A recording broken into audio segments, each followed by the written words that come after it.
कदम हे एकनाथ शिंदेंच्या भेटीला पोहोचलेत। घायवळ प्रकरणाच्या आरोपानंतर मंत्री योगेश कदम उपमुख्यमंत्री एकनाथ शिंदेंच्या भेटीला मुक्तगिरी बंगल्यावरती पोहोचलेत।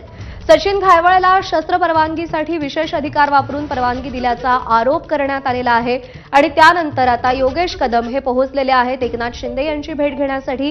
कालपासून योगेश कदम यांच्यावरती अनेक आरोपांच्या फैरी झडलेल्या आहेत। प्रेस नोट काढून त्यांनी स्पष्टीकरण दिलंय आणि आता एकनाथ शिंदेंची ते भेट घेत आहेत। सूरज सावंत आपल्याला अधिक अपडेट देतील। सूरज, काय कारण या भेटीमागे?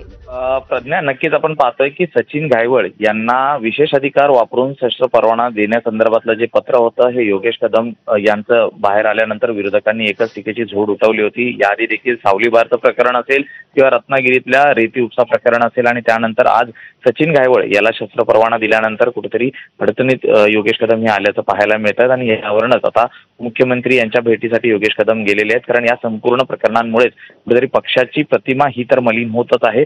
तर दुसरीकडे आपण पाहिलं तर दसरा मेळाव्यात रामदास कदम यांनी केलेल्या वक्तव्यामुळे देखील अनेक प्रश्न त्या ठिकाणी उपस्थित केले होते। त्यामुळे कुठेतरी प्रकरणे थांबणं यावं, त्याचबरोबर ते या संपूर्ण प्रकरणाची नेमकी माहिती काय आहे ही देण्यासंदर्भातच योगेश कदम हे उपमुख्यमंत्र्यांच्या भेटीला गेलेले असावेत असं देखील चर्चा आहे। त्यामुळे या भेटीमध्ये काय नेमकी दोघांमध्ये बातचीत होते आणि त्यानंतर काय त्याचा निष्कर्ष निघतो हे पाहणं महत्त्वाचं राहील। मात्र तुर्तास जर आपण पाहिलं तर एकूणच पक्षाची प्रतिमा यामुळे कुठेतरी मलिन होत आहे आणि त्याचाच समज देण्यासंदर्भात आज योगेश कदम हे भेटीला गेले असतील एकनाथ शिंदेंच्या। प्रज्ञा, सूरज, या भेटी संदर्भातले अपडेट जाणून घेत राहू। तुर्तास धन्यवाद। एक छोटासा